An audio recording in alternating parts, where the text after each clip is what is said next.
வணக்கம் அன்புறவுகளே, எல்லோரும் எப்படி இருக்கீங்க? இந்த என்னன்னு தெரியுதா? நெல் மூட்டைகள்.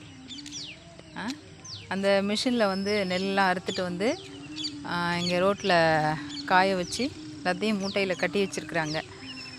இதுக்கு மேலே வந்து டிராக்டரில் ஏற்றிட்டு போய் அந்த நெல் சென்டரில் போட்டுருவாங்க. முன்னாடியெல்லாம் வந்துட்டு அறுப்பு அறுத்து கட்டி எடுத்துகிட்டு வந்து இங்கே ரோட்டில் இந்த மாதிரி ரோடு களம் இருக்கும், பெரிய பெரிய களம், அங்கே போட்டு அதை வந்து ஒரு கோட்டாக எடுத்து கல் மாதிரி இருக்கும், பெரிய மரங்கள் மாதிரி இருக்கும், அதில் அடித்து அந்த நெல்லெல்லாம் அப்படியே உதிர்ந்து கொட்டும்.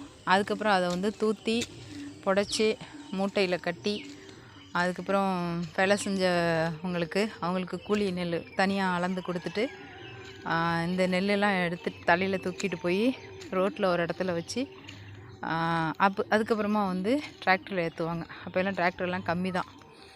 இப்போ வந்து அப்படி கிடையாதுங்க. அறுப்பு அறுத்துட்டு அந்த மிஷினில் தான் அறுக்குது. மிஷினில் அறுத்து டிராக்டரில் கொட்டிடுறாங்க. டிராக்டரில் கொட்டினதுக்கப்புறம் சப்போஸ் கொஞ்சம் ஈரமாக இருக்குது, கொஞ்சம் தூசிலாம் இருக்குது அப்படின்னு சொன்னால் இந்த மாதிரி ரோட்டில் வச்சு அதை காய வச்சு கட்டிடுவாங்க. இதுக்கப்புறம் எடுத்துகிட்டு போய் நெல் சென்டரில் கொண்டு போய் கொடுத்து அங்கே ஒரு மிஷின் இருக்கும், அது வந்து கருக்காயெல்லாம் தூற்றிட்டு அதுக்கப்புறம் திருப்பி நெல் அளந்து வெயிட் போட்டு அதுக்கு அவங்களுக்கு எவ்வளோ அமௌண்ட் அந்த மாதிரி அதெல்லாம் அக்கௌண்ட்டில் போட்டுருவாங்க. எல்லாம் நெல் வந்து லாரியில் பெரிய பெரிய லாரிகள் ஏற்றிட்டு போயிடும். இப்போ அப்படியே மாறிடுச்சு. இப்போ வந்து எல்லாமே மிஷின் தான். அந்த மூட்டைகள்லாம் பாருங்கள், வரிசையாக எல்லாத்தையும் அடுக்கி வச்சுருக்காங்க. ரொம்ப கண்கொள்ளாத ஒரு காட்சி, பார்க்குறதுக்கு ரொம்ப அழகாக இருக்குது. பாருங்கள், அந்த கடைசி வரைக்கும் இருக்குது பாருங்கள், தெரியுதா?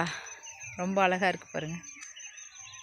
இப்போ எல்லாமே மிஷின் வந்துட்டதுனால ஆட்களுக்கு அந்த வேலைகள்லாம் இல்லை, செய்கிறதுக்கும் நிறைய பேர் தயாராகவும் இல்லை. நன்றி.